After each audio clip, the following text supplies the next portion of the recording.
पोलिसांनी अटक केली, मात्र आज कोर्टात वेगळीच माहिती समोर येते. जे विकास लवांडेंच्या नावावर गुन्हा दाखल नाही तीच माहिती पोलिसांनी कोर्टाला दिली आणि त्यामुळे कोर्टाने अंतरिम नामंजूर केला.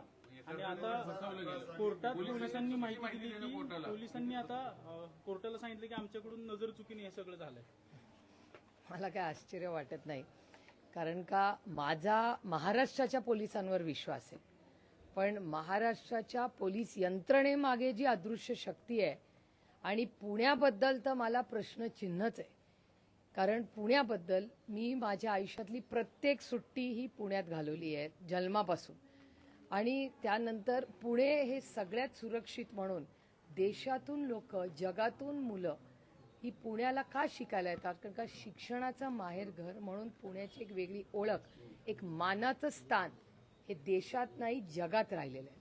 आज मी खूप जड अंतकरणातून हे म्हणते, आणि हा डेटा माझा नाही, यांचं राज्य महाराष्ट्रात आहे, त्यांचंच राज्य, त्याच विचाराचं सरकार केंद्र सरकारमध्ये. सरकारचा डेटा सांगतो की म्हणजे माननीय अमित शहाजींचं डिपार्टमेंट आहे, गृह मंत्रालय, त्याचा डेटा सांगतो की देशामध्ये सगळ्यात जास्त क्राईम कुठे आहे, तर ते 5 टॉप जे शहर आहेत त्याच्यात 5 नंबरवर देशात पुणे आहे. आणि महाराष्ट्रात सगळ्यात जास्त क्राईम 1 नंबरचं शहर जे शिक्षणाचं माहेरघर होतं, ती 1 नंबरची जागा शिक्षणाचं माहेरघर काढून ती क्राईममध्ये, गुन्हेगारीमध्ये आलेली आहे. त्याच्यामुळे माझी विनम्र मागणी, अतिशय हात जोडून मी माननीय महाराष्ट्राच्या मुख्यमंत्री जे गृहमंत्री आहेत यांना विनंती करते की महाराष्ट्रामध्ये, पुण्यामध्ये आज प्रचंड तुमचं राज्य आहे, तुम्ही गृहमंत्री आहात, प्लीज या पुण्यामध्ये लक्ष घाला. इथेच येताना आत्ताच काका चव्हाणांनी आम्ही अनेक नगरसेवकांना फोन करतच इथे आलो की बाबा काय परिस्थिती आहे.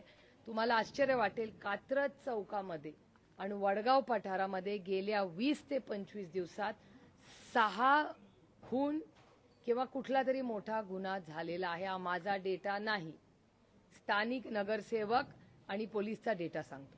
गुन्हेगारी प्रचंड पुण्यात वाढलेली आहे आणि त्या वर्दीची कुणालाही भीती या पुणे शहरात राहिलेली नाही. त्याच्यामुळे पुण्याचं प्रशासन करतंय तरी काय, हे एकीकडे, आणि दुसरीकडे ज्या माणसावर हल्ला झाला तो जेलमध्ये आणि ज्यांनी हल्ला केला तो मोकाट फिरतो. हा असा अन्याय मी कधी पाहिलेला नाही. ही आमची मोठी लढाई आहे. मतभेद राजकीय असतील किंवा वैचारिक असतील, हे एका सशक्त लोकशाहीत असलेच पाहिजे. पण आम्ही काहीतरी वेगळं मांडतो म्हणून उद्या आमच्यावर हल्ले होणार असतील तर आमचा खून झाला तरी चालेल, पण आम्हाला जो अधिकार भारतरत्न डॉक्टर बाबासाहेब आंबेडकरांनी दिलेला आहे, जो संविधानाने दिलेला आहे, तो आमच्या शेवटच्या श्वासापर्यंत आम्ही ती लढाई लढत राहणार. आज वेळ आमच्यावर आहे, उद्या या देशावरही. त्याच्यामुळे कोणीतरी बोललं पाहिजे या दडपशाहीच्या विरोधात. आणि ही लढाई आणि पोलीस कंप्लीट फेलियर पुणे शहरात जे झालेलं आहे, ह्याच्यासाठी मी माननीय मुख्यमंत्र्यांची भेट घेणार आहे. मी त्यांची वेळ मागणार आहे की राजकारण होत राहील, पण पुण्याची सुरक्षिततेची नैतिक जबाबदारी माननीय मुख्यमंत्र्यांनी घ्यावी आणि त्याच्यावर आम्हाला रिझल्ट दिसला पाहिजे. अर्थातच कोण आहे, अर्थातच ना, पुण्याचं प्रशासनच अर्थात ना. पुण्याचे जे कमिशनर पोलीस आहेत त्यांनी ह्याचं उत्तर दिलं पाहिजे आणि मुख्यमंत्र्यांनी त्यांना विचारलं पाहिजे की एवढा क्राईम कसा वाढला. देशात 5वा नंबर आहे आणि राज्यात 1 नंबर आहे, आणि काल चुकीच्या माणसाला तुम्ही अटक करता. अहो, काल मी तर त्या अमितेश कुमारांना इतके फोन दिल्लीवरनं करत होते, माझी जेपीसी होती, मी दिल्लीत होते, एक माझा फोन घेतला नाही. नंतर मी विमानाने पुण्यात आले तेव्हा 1 मिस्ड कॉल होता. जेव्हा गरज होती तेव्हा सीपी आमचा फोन उचलत नाही, काय करायचंय त्या मोबाईल नंबरचं मग आम्ही. आणि लोकप्रतिनिधीचा जर फोन घेतला जात नसेल पोलीस यंत्रणेने, मग आम्ही न्याय कुणाकडे मागायचा, मग सामान्य माणसाचं काय होईल. कार्यक्रमात सज्जन दम देताना दिसतात गुन्हेगारांना, मात्र प्रत्यक्ष कायदा आणि सुव्यवस्था पुणे शहरातली आपण बघतोय पूर्णपणे कोलॅप्स झाली पाहिजे. माझी माननीय मुख्यमंत्र्यांना विनम्र विनंती आहे की पुण्याचं ऑडिट करा, नाही तर डेटा आमचाच माननीय अमित शहाजींनी दिलेला तो आम्ही शेअर करतो. आणि जर काही 15 दिवसात रिझल्ट नाही मिळाला तर इथल्या प्रशासनाचा जो कोणी अधिकारी असेल त्याला सक्तीच्या सुट्टीवर पाठवा आणि इन्क्वायरी लावा. ताई, ताई, सध्या मुद्दा इंधन असा वाढ आहे- मोठ्या प्रमाणात होतीये. आपण एक परभणी मिनिट यांचा पूर्ण होते हा विषय मुद्दा पूर्ण असा आहे, वैचारिक लढ्याचा हा मुद्दा आहे. विकास लवांडे साहेबांनीच मुद्दा एका लेखामध्ये तो उपस्थित केला होता, वारकरी संप्रदायातील घुसखोरीचा. त्याच्यावर विकास लवांडेंनी आवाज उठवला, यादी दिली. त्यानंतर विकास लवांडेंची शाईफेक झाली. त्या आरोपींना अटक नाही, ते मोकाट आहेत. आणि वर्ण विकास लवांडेंना अटक होते एका चुकीचा गुन्हा दाखवून त्यांचा जामीन रद्द केला जातो. हा काय प्रकार आहे? ही लोकशाहीची हत्या आहे. ही लोकशाहीची हत्या चाललेली आहे. जो माणूस यांच्या विरोधात बोलेल त्याला ईडी, सीबीआय आणि जो करप्ट नाही त्याला मग असले उद्योग. नाहीतर लढणार कसं? लढणार आम्हाला लढावंच लागेल. रस्त्यावरची लढाई रस्त्यावरची दुसरा मार्ग काय आम्हाला? लोकशाही टिकवायची का नाही या जगामध्ये? आणि मग आम्ही बोलायचंच नाही, जे खरं आहे बोलायचं नाही कोणी, फक्त हाजी हाजी करायचं. हा कुठला न्याय? मग लोकशाही टिकवायची का नाही? विकास लवांडेंची हत्या म्हणजे लोकशाहीची हत्या आहे. आणि 6वी अटक झालेली आहे ती विकास लवांडेंची जी अटक आहे ती लोकशाहीची हत्या आहे.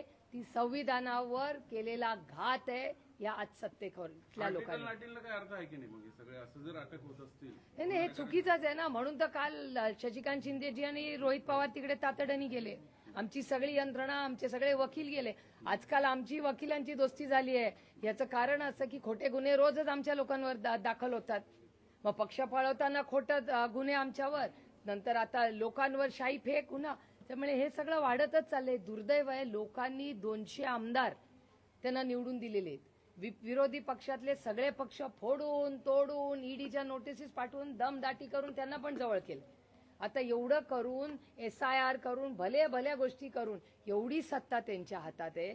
जर लोकांचं खरं लोकांनी तुम्हाला मतदान केलंय तर मग असले उद्योग करतायत कशाला? काही ज्यांनी तुमचा पक्ष पळवला, तुम्ही आता म्हणताय, आता त्यांचेच आमदार दुसऱ्या पक्षात जायच्या मार्गावर आहेत, शिंदेच्या संपर्कात आहेत. स्वतः त्यांचे मंत्री आमदार सांगतायत की दादांचे 20 एक आमदार आता आमच्या संपर्कात आहेत. म्हणजे आता ते तुमच्याकडून निघाले तर पुढं. ह्याचं उत्तर माझ्याकडे नाही. ह्याचं उत्तर तुम्हाला त्यांच्या पक्षाला विचारायला लागेल. ताई, परभणीमध्ये घेतली की आमचे गैरसमज दूर झाले, पण वैनिकांना कोणीच काही बोलत नाही. राष्ट्रवादीचे असंही म्हटलं जातं की अजितदादांच्या राष्ट्रवादीचे काही आमदार पवार साहेबांच्या संपर्कात किंवा त्यांच्याशी संपर्क. मी तुम्हाला एक गोष्ट सांगते, अतिशय प्रामाणिकपणे सांगते की आदरणीय पवार साहेबांना अनेक लोक सोडून गेले, जोडून गेले, काही झालं. आदरणीय पवार साहेबांना जेव्हा कोणीही वेळ मागतं तेव्हा आदराने प्रत्येकाला, कुठला तो पदाधिकारी असू दे, विरोधक असू दे, प्रेमाचा असू दे, कोणी असू दे, आदरणीय पवार साहेब गेले 6 दशक त्या व्यक्तीला प्रेमाने वेळ देतात. आणि त्यांनी काही प्रश्न विचारले. म्हणजे मग परवा आनंद दादा येऊन गेले. आम्हाला आनंद वाटला. खूप दिवसांनी 3 वर्षांनी माझी आनंदची त्या दिवशी सिल्वर ओकला भेट झाली. आनंद वाटला. ठीक आहे, त्यांनी एखादा नवीन मार्ग, आमच्या शुभेच्छा आहेत. आमचं म्हणणं आहे की तुम्हाला जरी काय आमचे मतभेद असतील, ठीक आहे ना, मनभेद तर कधीच नव्हते. त्यांनी एक वैचारिक लढाईमध्ये एक वेगळी भूमिका आनंदी मांडली. आमच्या शुभेच्छा आहेत त्यांना. काही परभणीमध्ये पेट्रोल पंपावर 7/12 दाखवल्याशिवाय पेट्रोल मिळणार नाही, डिझेल मिळणार नाही, असं एक चित्र निर्माण झालेलं आहे. केंद्र सरकार म्हणते की इंधन पुरवठा हा पुरेसा आहे, कुठेही तुटवडा नाहीये, पण ग्रामीण भागामध्ये याची झळ मोठ्या प्रमाणात जाणवते आणि परभणीमध्ये तर 7/12 मागितलं. नुसतं ग्रामीण भागात नाही, तुम्ही सगळीकडे राज्यात ही परिस्थिती बघा. आणि मला चिंता कधी वाटली जेव्हा माननीय भुजबळ साहेबांचं स्टेटमेंट तुमच्या चॅनलवर मी पाहिलं. भुजबळ साहेब म्हणाले की फक्त 30 दिवसाचं पेट्रोल आपल्याकडे. माझं स्टेटमेंट नाही, तुमच्या चॅनलवर आले. नंतर माननीय मुख्यमंत्री म्हणले नाही नाही काळजी करू नका. त्याच्यामुळे एकाच सरकारमध्ये माननीय मुख्यमंत्री म्हणतात की नाही नाही काय काळजी करू नका, सगळं ठीक आहे. त्यांच्याच मिनिस्टर मधले कॅबिनेट मिनिस्टर आदरणीय माननीय भुजबळ साहेब म्हणतात 30च दिवसाचं आहे. केंद्र सरकार एक म्हणतं. आम्ही विश्वास कुणावर ठेवायचा? जर सरकारमधूनच 2 वेगळ्या माहिती बाहेर येत असतील तर सामान्य माणसांनी करायचं काय? आणि जबाबदारी कधी घेणार? अहो एवढे 200 आमदारांचं सरकार आहे. 222 का 25 का 26 देवालाच ठाऊक किती आहेत. पण एवढी मोठी मेजॉरिटी असताना लोकांनी एवढी तुम्हाला साथ दिली आहे. तुम्ही म्हणता लोकांचा एवढा मोठा आशीर्वाद आहे. मग आज चाललंय तरी काय? डॉलरचा भाव काय, इंधनाचा भाव काय, महागाई आहे. भाजी जाऊन घरी जाऊन विचारा की काय परिस्थिती आहे. 2 वेळा भाजी खाणं अशक्य झालंय. दुधाचा भाव वाढला इलेक्शन नंतर. काय स्वस्त राहिले देशात सांगा ना. आणि सगळे इलेक्शन नंतर झालेले. हे दुर्दैव आहे. काही राष्ट्रवादी एकत्र असताना पुण्याची स्थानिक स्वराज्य संस्थेची जागा राष्ट्रवादीकडे होती. अनिल भोसले ते आमदार होते. आता दोन्ही जरी वेगळे असल्या तरी भाजपने त्या जागेवर दावा ठोकलेला आहे. तो त्यांच्या आघाडीचा अंतर्गत युतीचा अंतर्गत प्रश्न आहे ना, आमचा काय संबंध आहे? काही तुमचा कोणाला अंतरावरच पाठिंबा? कारण तुमचे काही नगरसेवक आहेत. नाही, आमचा आम्ही महाविकास आघाडी म्हणून लढणार. इथून काही महाविकास आघाडीचे उमेदवार असेल स्थानिक स्वराज्याला. त्याची चर्चा उद्या किंवा परवा आहे. शशिकांत शिंदेजी, जयंतराव, माननीय उद्धवजी आणि राऊत साहेबांची वगैरे चर्चा करणार आहेत. काँग्रेसची चर्चा कालच झाली, मला वाटतं बंटीदादा काल भेटले होते सगळे. त्याच्यात एक दोन दिवसात तुम्हाला सगळं कळेल. काही अंतरावरच नसरापूरचे पीडित कुटुंब राहतं. चार्जशीट जरी फाईल झाली असली तरी, चार्जशीट वॉटरटाईट जरी असली तरी सुद्धा कोर्टात ऑनबोर्ड ही जेव्हा केस येईल तात्काळ फाशी देण्याची अपेक्षा जी आहे ती स्थानिकांकडनं केली जाते. काल पहिली सुनावणी झाली. अशा अनेक सुनावण्या होत राहतील असं दिसतंय, पण परत पुन्हा प्रश्न तोच उरतोय की न्याय कधी मिळेल. नाही, नसरापूरच्या केसमध्ये आम्ही कोणीही राजकारण आणलं नाही आणि आणणारही नाही.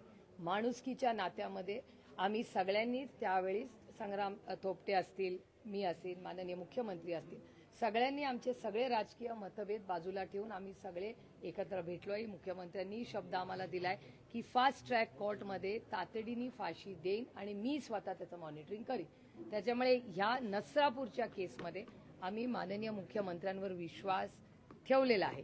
त्याच्यामुळे माननीय मुख्यमंत्र्यांनी त्याला तडा येऊ देऊ नये एवढी आमची त्यांच्याकडून अपेक्षा आहे. कारण का विषय अतिशय गंभीर आहे आणि तो संवेदनशीलपणेच त्याच्याकडे आपण सगळ्यांनी पाहिलं. काही आगामी काळ सगळा पावसाचा आहे. इथे पाठीमागच्या काळात आपण बघितलं की हा सगळा निंबज नगर असेल किंवा एकता नगर असेल, त्या ठिकाणी पाण्याचा मोठा एकदम पूर परिस्थिती जी निर्माण झाली होती. त्याच्यानंतर अनेक बैठका झाल्या, एकनाथ शिंदे स्वतः इथे आले, अनेक गोष्टी झाल्या. यंदा पावसाळ्यात ती गोष्ट होऊ नये याच्यासाठी काही खबरदारी घेतली जाईल नाही, अशी अपेक्षा आहे. कॉर्पोरेशनची काका असतील किंवा काँग्रेस पक्ष असेल, या सगळ्यांनी याची आढावा बैठकी घेतली. मीही वेळ मागितली होती, पण त्यांनी सांगितलं की नगरसेवक आमचे सगळे आहेत, जे काँग्रेसचे असतील किंवा राष्ट्रवादी काँग्रेस पक्ष, शरदचंद्र पवार, या सगळ्यांनी एकत्र मिळून या सगळ्या पुण्याच्या शहराचा पाऊस आणि त्याचा आढावा सगळा घेतलेला आहे. आपत्ती व्यवस्थापनची सगळा रिव्ह्यूही घेतलेला आहे. त्याच्यामुळे आमची अपेक्षा आहे की ज्या चुका आधी झालेल्या आहेत त्या पुन्हा ची पुनरावृत्ती होऊ नये एवढीच अपेक्षा आहे. सोशल मीडियावर आपण पाहतो की एक कोकण जनता पार्टी निर्माण झालेली आहे. त्याचे फॉलोअर्स आपण पाहतोय कोट्यवधीच्या घरात आहेत. जरी हे सोशल मीडियापुरतं स्थित असलं तरी तरुणांचा प्रश्न अतिशय गंभीर सध्या परिस्थितीत बनलेला आहे. 2029ला प्रस्थापितांना हा पर्याय होऊ शकतो असं वाटतं तुम्हाला? माझं म्हणणं एका सशक्त लोकशाहीमध्ये विरोधक हा असलाच पाहिजे, या मताची मी आहे. म्हणजे आम्ही सत्तेत असलो किंवा विरोधात असलो, विरोध हा असलाच पाहिजे. कारण का चेक्स अँड बॅलन्सेस म्हणून तर ती लोकशाही आहे ना. त्याच्यामुळे पण त्याच्यातून एक गोष्ट आपल्याला प्रकर्षाने जाणवते की कॉक्रोच जनता पार्टीला एवढा साथ लोकांनी दिला, ह्याच्यात प्रचंड अस्वस्थता आहे. हे पुन्हा जी गोष्ट आम्ही वारंवार सांगतो की अस्वस्थता आहे. इकॉनॉमिक, तुम्ही बघा या सगळ्या प्रक्रियेमध्ये आज इकॉनॉमिकल क्रायसिस चाललाय भारतात. त्याच्याबद्दल भारत सरकारकडून काही आम्हाला ना ऐकायला मिळतं ना वाचायला मिळतं. आणि हे वारंवार राहुल गांधी गेले 6 महिने, राहुलजी जे बोलत आले चॅनल्सवर त्या सगळ्या गोष्टी खऱ्या झालेल्या आहेत. तुम्ही बघा, तुम्ही जरा एक 6 महिन्यांची त्यांची सगळी भाषणं, किंवा मी असेल, अखिलेश यादवजी असतील, कोणी तुम्ही, ममता दिदी असेल, आम्ही सगळ्यांनी पार्लमेंटमध्ये जी भूमिका गेले 6 महिने वर्षात आर्थिक परिस्थितीबद्दल मांडली आहे ते शब्द आमच्या सगळ्यांचा आज खरा होतो. 2029ला याचा परिणाम दिसेल. बघूया ना, आता अभी जिएंगे तो 29 में कुछ करेंगे ना. इथे आता 26 मध्येच काय परिस्थिती माहिती नाहीये. 29 तर कोणी बघितलंय. राष्ट्रवादी तटकरे साहेब घरी भेटायला आले होते साहेबांना. नंतर कालच त्यांनी प्रेस घेतली की आमच्यातले वाद मिटले वगैरे, पण अजून वहिनी ना बोलल्यात ना पाठ बोलला. मी खरंच मिटलंय की नाही, त्यांच्यात वाद आहेत का नाही हे मला माहिती नाही बाबा. दुसरे का घर में क्यों झाकू मैं.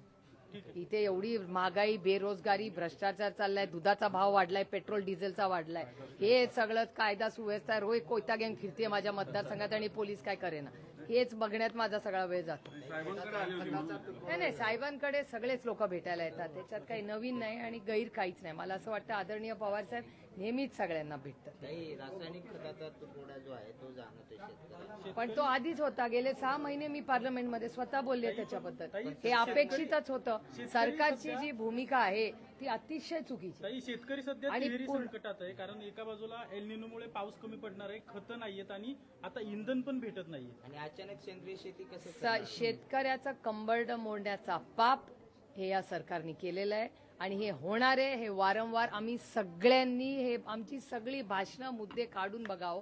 आम्ही हे होणारे सांगत होतो. हे पूर्णपणे केंद्र आणि महाराष्ट्र सरकारचं फेलियर आहे, अपयश आहे. Okay thank you thank you.